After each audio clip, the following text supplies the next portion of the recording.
Jalan. Mas, ini mau cerita nih Mas.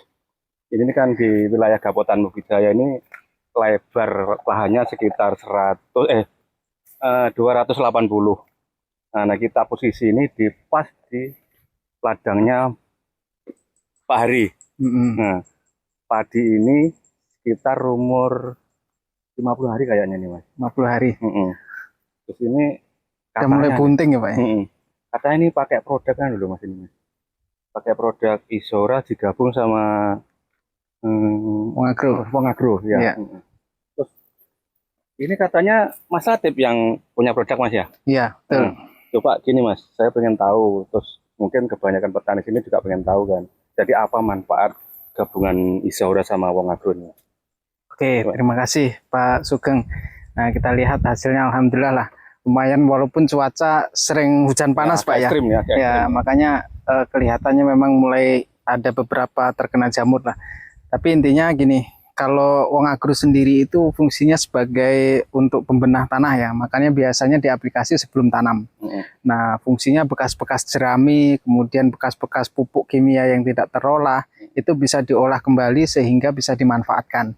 Makanya pemupukan dasar itu sangat penting supaya menghindari asam-asaman.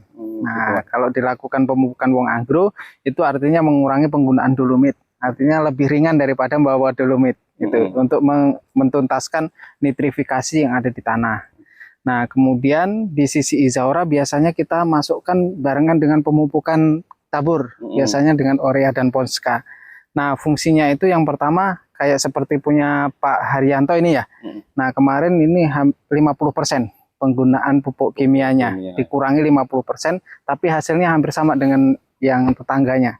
Artinya di sini Izora bisa menghemat karena fungsinya adalah untuk memaksimalkan penyerapan ya nutrisi atau pupuk yang diberikan. Dari yang biasanya 25-30% dengan ditambahkan power bank dari Izora itu bisa meningkat hingga di angka 75%. Jadi uang yang terbuang lebih sedikit gitu. Jadi dia lebih hemat.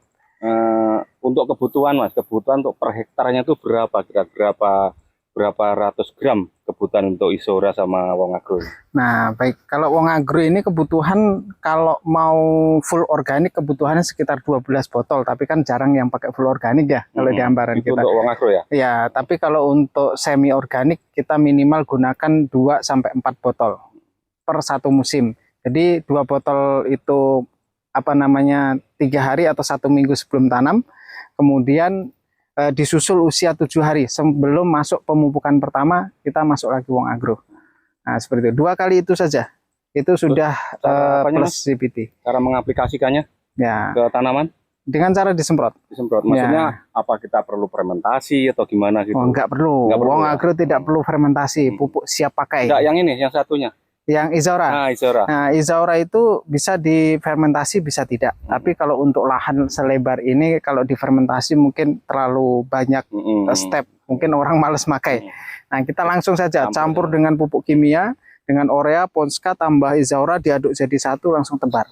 Udah, cukup simpel begitu saja. Tuh. Nah, mudah-mudahan nanti tonasenya kita bisa lihat dengan pemangkasan penggunaan pupuk kimia 50%. Kita lihat hasilnya berapa. Mudah-mudahan minimal sama atau kalau bisa lebih. Ya, artinya tanah tidak rusak nanti jangka panjangnya.